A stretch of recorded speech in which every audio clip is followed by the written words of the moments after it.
Glória a Deus. Cumprimento os irmãos com a paz do Senhor Jesus. Poder sentar em nome de Jesus. Glória a Deus.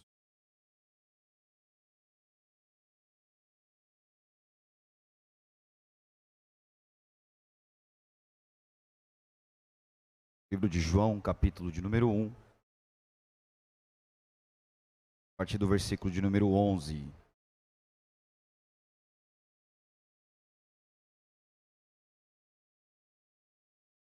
João, capítulo de número 1, versículo de número 11. Queria agradecer a vida da liderança dos irmãos aqui da missão, pastor Edson, Maria, nosso pastor Tony, todos os nossos obreiros que estão à nossa retaguarda, pela liberdade nessa noite, pela confiança. Me sinto honrado, com uma grande responsabilidade, de estar ministrando a palavra do Senhor, né? Bom é sempre ouvir, mas aprove a Deus nessa noite, e eu creio que o Senhor tem uma palavra para as nossas vidas. Amém?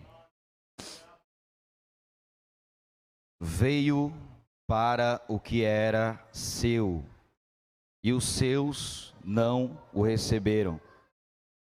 Mas a todos quantos o receberam, deu-lhes o poder de serem filhos de Deus, aos que crerem no seu nome, os quais nasceram do sangue, nem da vontade da carne, nem da vontade do varão, mas de Deus.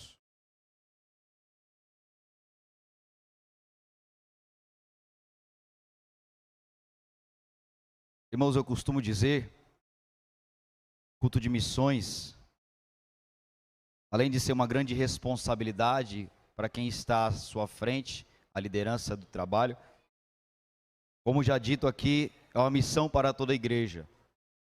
É um dos maiores trabalhos que a igreja deveria glorificar a Deus, fazermos festa, porém é o menor assunto a qual falamos durante nosso ano letivo, a qual nós temos festividades, temos congressos, e sempre, mesmo todo mês, nós colocamos em pauta o culto de missão.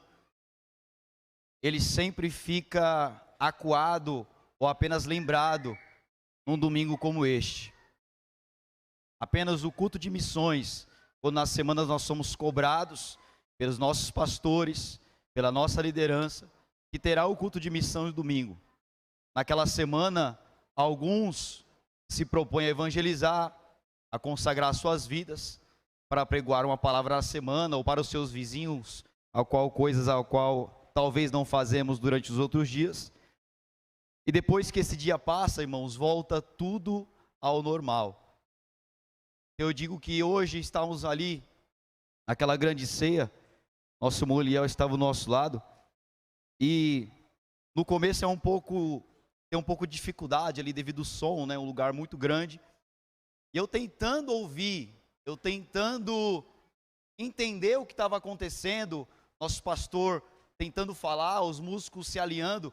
E quando eu olho para o lado, nosso irmão Eliel está chorando e se alegrando na presença do Senhor. Aí eu falei, o que será que está acontecendo aqui que eu não estou sentindo aqui? Porque da mesma dificuldade que eu acho que eu estou tendo, ele também está tendo de ouvir. Mas ele dizia, irmão Bruno, olha para isso aqui eu me alegro, porque é só uma parte do povo que estará um dia, quando a igreja for arrebatada aos céus. Olha esse povo todo reunido, olha essas pessoas que acordaram cedo, talvez não deu tempo nem de tomar o seu café, mas estão aqui nesta arena, glorificando, exaltando o nome do Senhor, dizendo, tem uma igreja ainda viva, poderosa, e que ainda é representante do céu aqui na terra. Você olhava aquelas pessoas, alguns hinos a gente entendia, outros pela dificuldade do som não, mas o irmão Eliel glorificando e exaltando o nome do Senhor. talvez não com seus ouvidos, mas com seus pensamentos em algo que ainda há de acontecer. Algo que está prometido, escrito, não visto pelos olhos, mas com o coração aberto, com os olhos espirituais, aguardando um dia ele falar: Maranata, Maranata, ora vem, Senhor Jesus. E essa palavra que o Senhor nos deu hoje, quando ele diz que, mas todos quanto receberam, deu-lhes o poder de serem filhos de Deus, aos que crerem no seu nome. Me traz à memória, irmãos, a responsabilidade de quando você faz parte de uma casa. Uma coisa é você ser visita, outra coisa é você ser filho. Uma coisa é você ser amigo, outra coisa é você fazer parte da família. Os gregos, quando eles começam a sua filosofia, eles querem algo pautado, para crerem em todas as coisas a qual eles estão estudando e aprendendo. Eles não querem mais saber por que que o sol brilha de manhã e a lua à noite. Eles querem saber por que há terremotos, por que o vento bate, por que a chuva cai, por que as plantas crescem. E eles falam: a gente tem que colocar algo nisso, algum nome, alguma palavra que sustente o que cria, que explique e que nos traga à tona algo visível ou algo espiritual que nós possamos acreditar. Então eles criam o conceito logos. Logos o quê? A palavra. Alguma palavra que desse sustentação para aquilo que eles acreditavam. Algo, uma palavra ou um verbo que trazia à tona tanto aos seus olhos quanto ao seu coração, que aquilo não era por acaso, não era o Deus do sol, o Deus da chuva, mas algo que criava tudo e todas as coisas, que sustentava tudo o que estava aos seus olhos, e principalmente que explicasse tudo aquilo que eles tinham vindo. Aí João vem pregar e dizendo: olha, esse verbo que vocês estão tentando entender e colocando como palavra, ele é o verbo, e ele estava com Deus lá no início, e o verbo era o próprio Deus. E o 2 ele vai dizer: e ele estava no princípio com Deus, e todas, não é apenas alguma, mas ele está falando, todas as coisas foram criadas através dele. Este verbo, esta palavra que vocês procuram, sustentabilidade e explicação, tem nome, tem morada, tem destino, e o nome dele, João vai falar, é Jesus, o Filho de Deus. Ele criou todas as coisas, desde o início, ele estava com Deus, ele criou, ele sustenta e explica todas as coisas que estão à sua volta.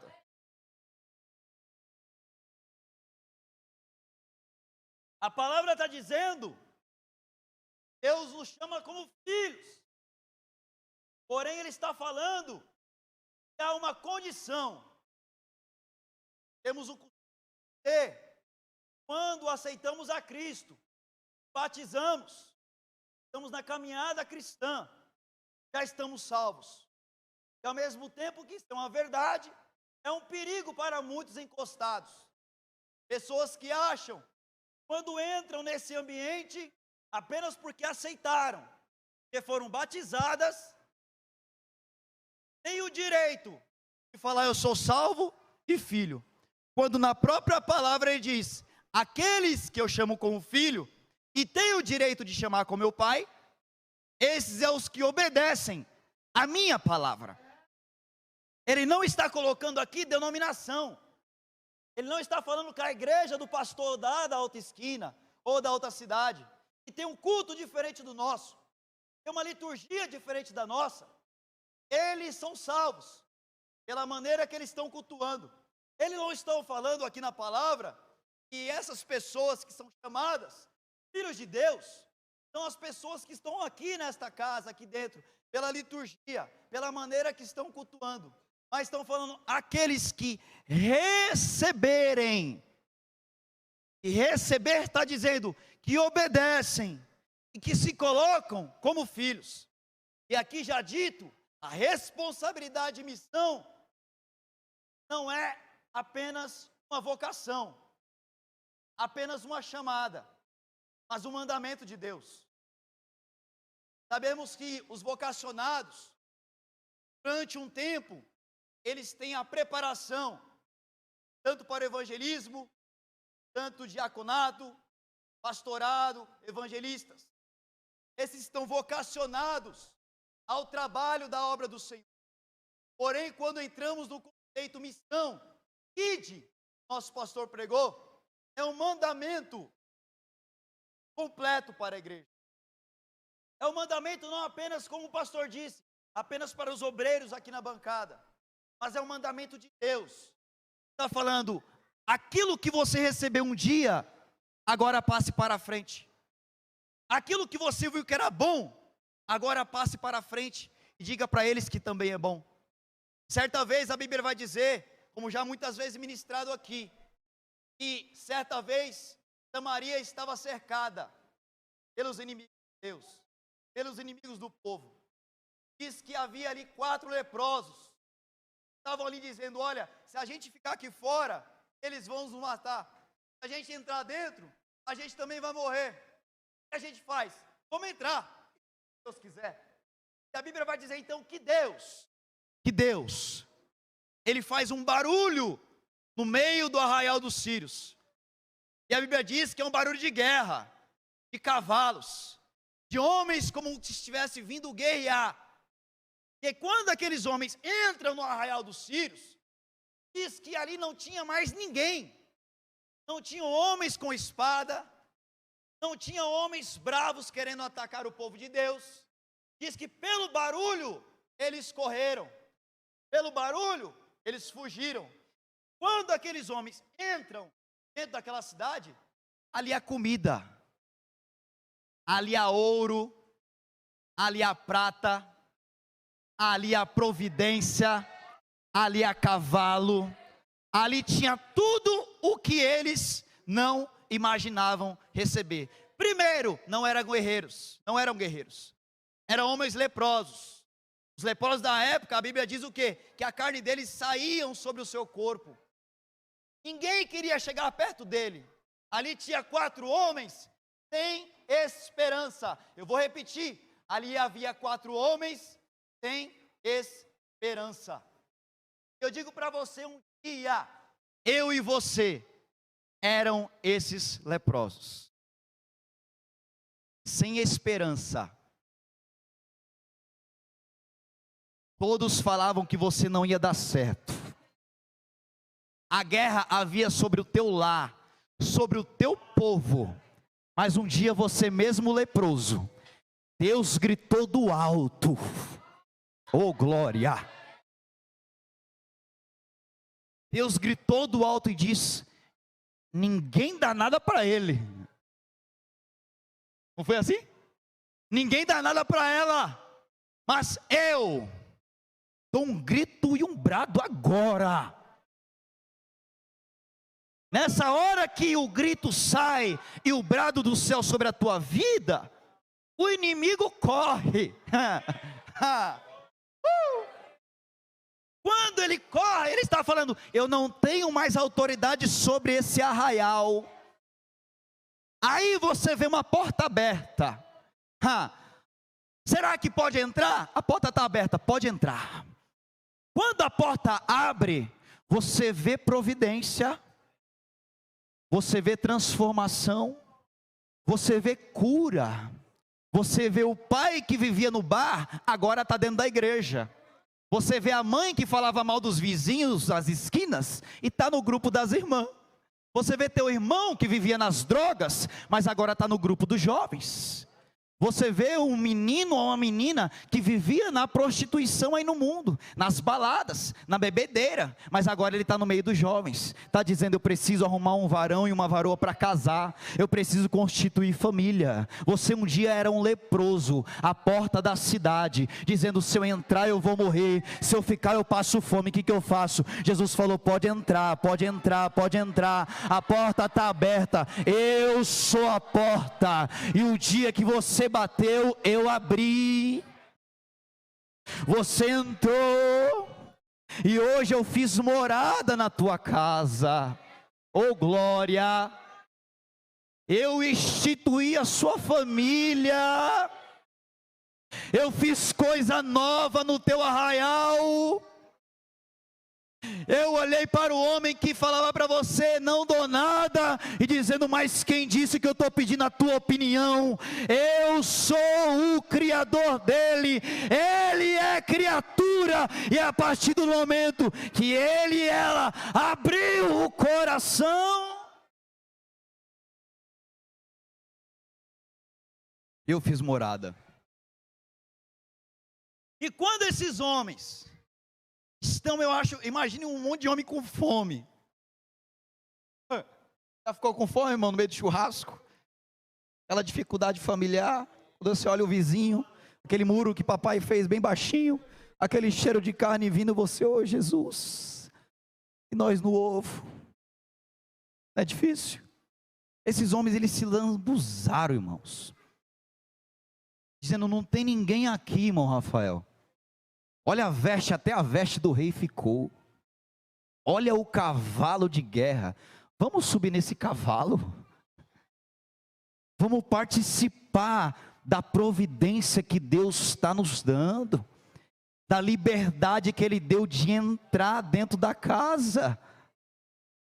Você sabe o que é isso? Você ter liberdade de entrar dentro da casa, de abrir a geladeira e dizer: eu posso comer o que eu quiser, eu posso sentar no sofá, posso ligar a TV, posso deitar na cama. Isso é liberdade de filho, que um dia Deus te deu. Aproveita a oportunidade hoje. E esses homens disseram, mesmo com o bucho cheio: nós precisamos anunciar, oh glória! Nós precisamos anunciar as maravilhas que Deus tem nos provido. Missão não é apenas dizer que somos filhos, mas passar o legado que o Pai nos deixou. E o legado dele é: vai, anuncia as boas novas. As boas novas naquele arraial era a providência de Deus. Mas eles sabiam que na cidade o povo perecia. Por quê? Irmãos, havia uma guerra. A cidade estava fechada. Não saía providência e não entrava providência. O povo está passando necessidade. Há um egoísmo sobre nossas vidas. Nós somos egoístas. Eu sou egoísta. Porque quando estamos na nossa mesa em casa, não lembramos de quem está passando a necessidade do momento. A gente só lembra de encher a nossa alegria. Mas esses homens, em meio à providência, eles lembram que tem um povo perecendo lá fora. E esse povo precisa de palavra. É de palavra, não é de movimento. O povo que está lá fora, irmãos, entenda isso: quando vem aqui para dentro e participa do nosso movimento, eles se edificam por este dia. Por este dia. Mas quando eles saem vazios. Por quê? Deus disse que a palavra dele é pão. É pão. E ele diz: olha, o pão que vocês estão recebendo, os seus pais no deserto também receberam, porém, aquele pão que eles receberam perecia. Porém, esse pão que eu vos dou, vocês jamais sentirão fome. Vocês jamais sentirão fome por esse pão que eu vos dou. Então, quando as pessoas recebem o pão, a palavra, o Logos, que criou, que sustenta e que explica tudo, irmãos, não tem como o Espírito Santo de Deus não convencer este homem e esta mulher do pecado, do juízo e da justiça. Por quê? Porque a palavra foi pregada, não a maneira que foi pregoada, mas a palavra que foi pregada. O ide não é apenas para os evangelistas, os homens bons de ministração, mas é todo aquele que tem fôlego, como já dito aqui, pastor está ajudando eu a pregar, aquele que tem fôlego, louve ao Senhor, não apenas nos louvores, não apenas nos instrumentos, mas dizer: Senhor, Tu um dia olhou para mim que não era ninguém, não era nada, me restaurou, testificou a tua palavra sobre a minha vida, me transformou, me deu casa, me deu vida, me deu família, me deu estrutura, me deu irmãos, me deu um povo, irmãos. Oh glória, Deus te colocou no meio de uma família chamada igreja. Oh glória, você hoje é transformado, é edificado e tem o privilégio de participar da mesa do Pai.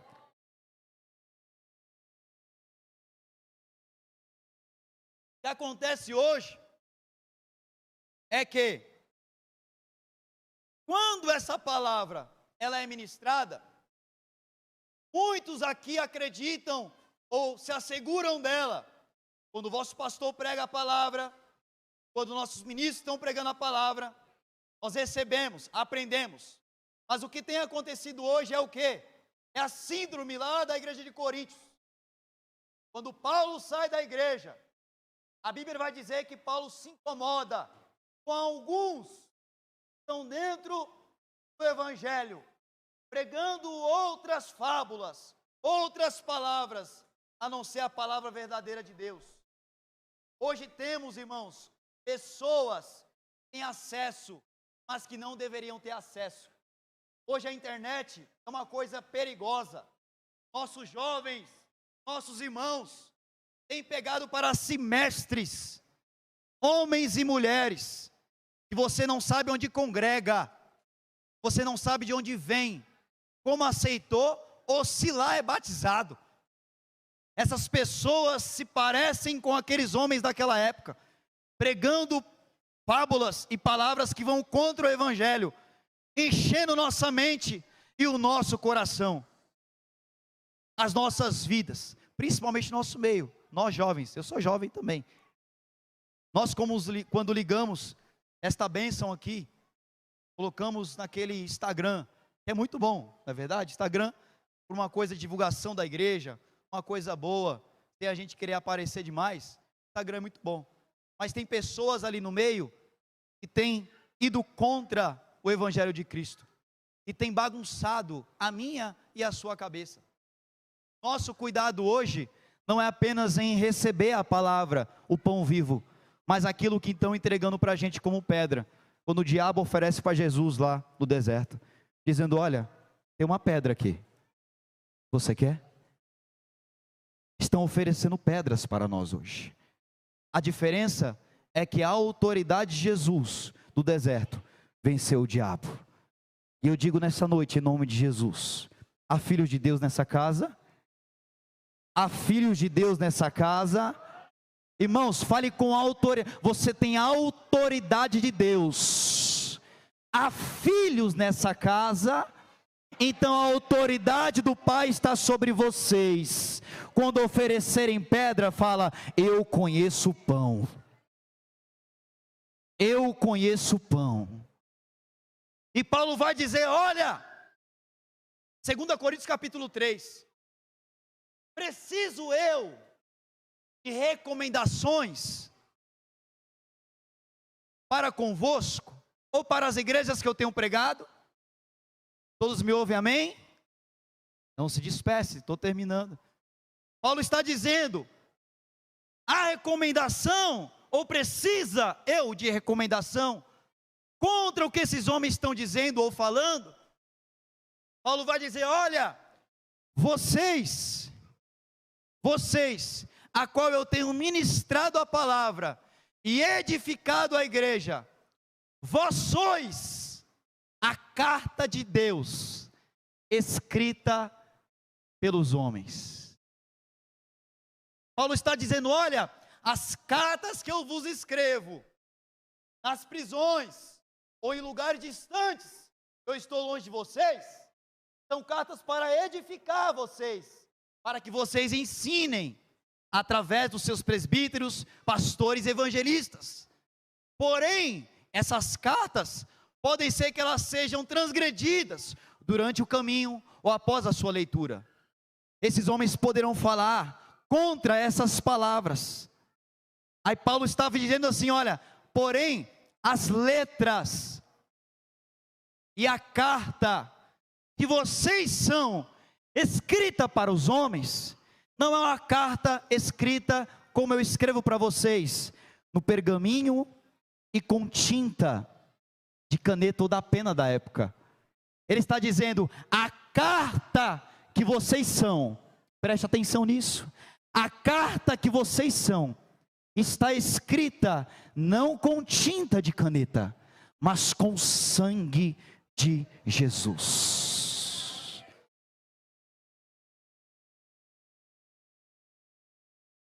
Você não entendeu. A carta que Paulo estava dizendo não era algo que poderia se ler, apenas se observar por leitura, mas por testemunho de filho. Paulo queria dizer: ainda que esses homens falam ou falem contra vocês, o que está edificado, não em tábuas como a antiga aliança, que Deus com o seu dedo escreveu o decálogo para o seu povo, porém está escrito também por Deus, mas pelo sangue de Jesus derramado no Calvário. Ele estava dizendo: vocês têm uma marca, vocês têm um legado.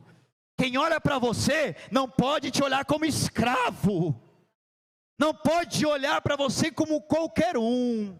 Você é filho daquele que fez todas as coisas, que criou todas as coisas, que sustenta todas as coisas, que explica todas as coisas. Você não é qualquer um. Não haja como qualquer um, mocidade. Vocês não são qualquer um.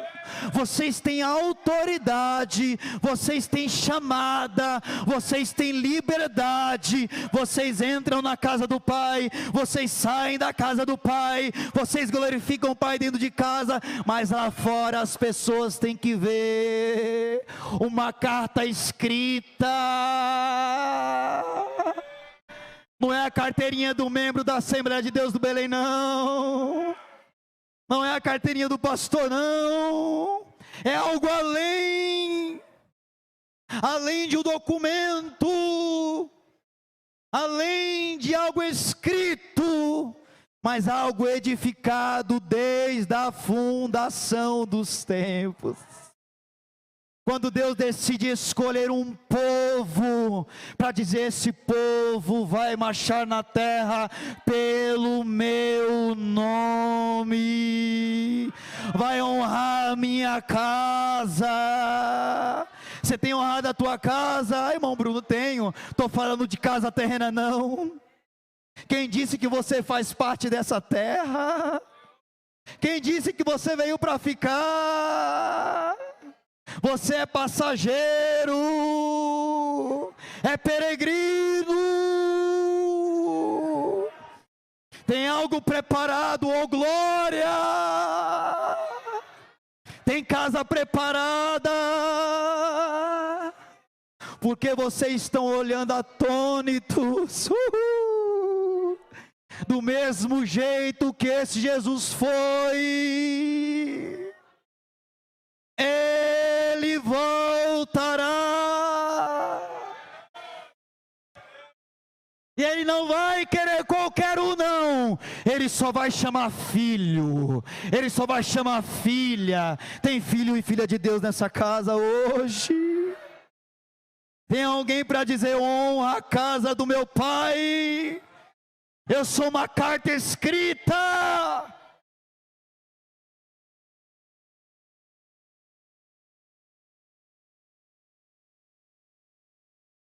O que estão lendo quando vê o irmão Bruno na empresa? Meu Deus. Quando eu estou na faculdade, o que estão lendo na carta do irmão Bruno? Será que alguém que saiu de casa como filho, ou como alguém que saiu pedindo a herança sem olhar as providências que já tinha dentro de casa do pai? Mete aí. Que filho você tem sido?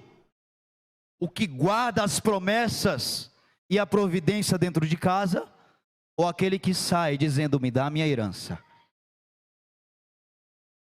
não olhando o que já tem dentro de casa? A gente pede muita coisa, sonha e projeta muita coisa, mas estamos edificados dentro de uma promessa: o Senhor voltará e levará e arrebatará a sua igreja. Se isso não te alegrar, eu posso dar pirueta, eu posso pular, pode sair fogo da Bíblia, mas se você não crer e se alegrar na alegria da promessa da salvação, irmãos, não adianta fazer missão, não adianta chamar cantor caro, não adianta chamar pregador que faz 2 horas de mensagem que você entende ou não entende. Ele pode berrar, ele pode gritar, se algo não está escrito e edificado na tábua, não do teu coração de pedra, mas do teu coração de carne. Não é pastor que vai te evangelizar, não sou eu que vou mudar a sua concepção. Você está aqui dentro já como filho, não tem escapatória. O filho pródigo, quando sai, diferente das outras parábolas, quem perdeu, quem saiu de casa foi o filho. Das 3 parábolas, quando algo se perde ou sai, o dono, por negligência, vai atrás, e quando acha, se alegra. Porém, eu quero pregar um princípio hoje de restauração sobre a tua vida. Você é filho? Então não espere o pai ir até a porta te chamar, mas faça como o filho pródigo, que os mesmos pés que destruíram o seu chamado, as mesmas mãos que destruíram a sua caminhada, são os mesmos pés, são as mesmas mãos que voltam. Deus está falando nessa noite: você saiu? Você deixou de ser filho e filha? Os seus pés destruíram a tua caminhada? As tuas mãos destruíram a obra que tinha nas tuas mãos? Deus está falando: eu sou restaurador nessa noite. Eu sou aquele que não sai do lugar. Ele ainda está no trono, mas está de pé hoje, dizendo para você: olha, foi, mas volta. Casa de papai sempre está de porta aberta. Casa de família sempre está de porta aberta. Então hoje, se os pés destruíram, volta com ele destruído, que Deus vai restaurar. Essas mãos que estão sujas, hoje o sangue de Jesus vai lavar de novo. O coração apagou a carta, Deus está escrevendo uma nova história, uma nova história, uma nova história, uma nova história sobre a tua vida. Fica de pé em nome de Jesus.